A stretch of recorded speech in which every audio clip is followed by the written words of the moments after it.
facility definitely started to show its age, and we were to the point where the genetics had outgrown the facility's abilities to properly house them. So we were going to need to make a lot of investment in our current 900 head sow farm to keep it functional for the next for the foreseeable future. We do not disagree with individual stall housing, but we were definitely interested in what was out there for group housing. And so we started to do our homework and look into the different options. We had a few requirements, and that was that production would not go down because of the housing. We did not want animal care to be reduced because of the housing. And we wanted to be able to feed them on an individual basis, even though they were grouped together for proper nutrition. We looked around a lot of different options and talked to a lot of different people about our ideas, and were introduced to New Standard and their work with Velos and NEDAP and their group housing concepts.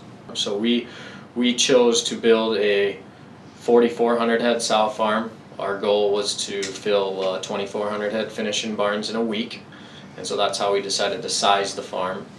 And it is a fully filtered farm located in Lyon County, northwest Iowa. There are a lot of other pigs around, and so disease is our biggest challenge. And so we do everything from technology and biosecurity to keep that at bay. But the housing concept, we didn't want to limit ourselves for the future because we knew we were going to invest a lot of money in the system, and so we wanted the ability to fit not today's genetics, but the future's genetics. We wanted to be moving dirt in the spring of 2015. Our permitting was not a huge challenge for us. There's a lot of places that is a challenge, where we are in a very ag-friendly community, and so that was not a challenge for us to get permits. We broke ground on our 4,400 head sow farm in the spring in March of 2015. We did a two-phase build, so we built half of the project. So our sow farm consists of 2 gestation barns and 2 farrowing barns, and 1 gilt developer barn. We started with the gilt developer barn, the first phase gestation barn, and then the first phase farrowing barn. And in 2015 and in 2016 we added a second gestation barn and our second farrowing barn. Here in the spring of 2017 we're just finishing up our final breeds on stocking, and to date have had very good success with the feeding system.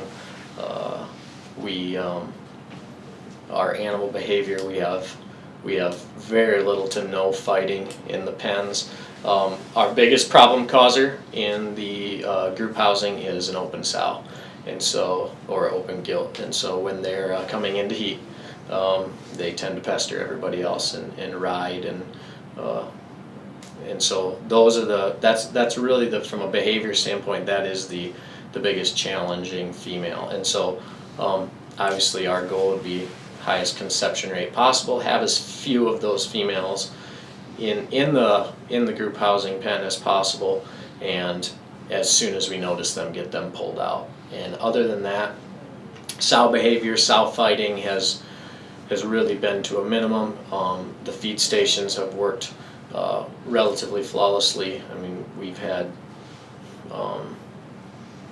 I've maybe been down on a station for a half hour twice in 2 years, and so the equipment has worked very well, and so no complaints as far as the equipment and the way it's held up on startup, and the behavior of the pens has worked very well.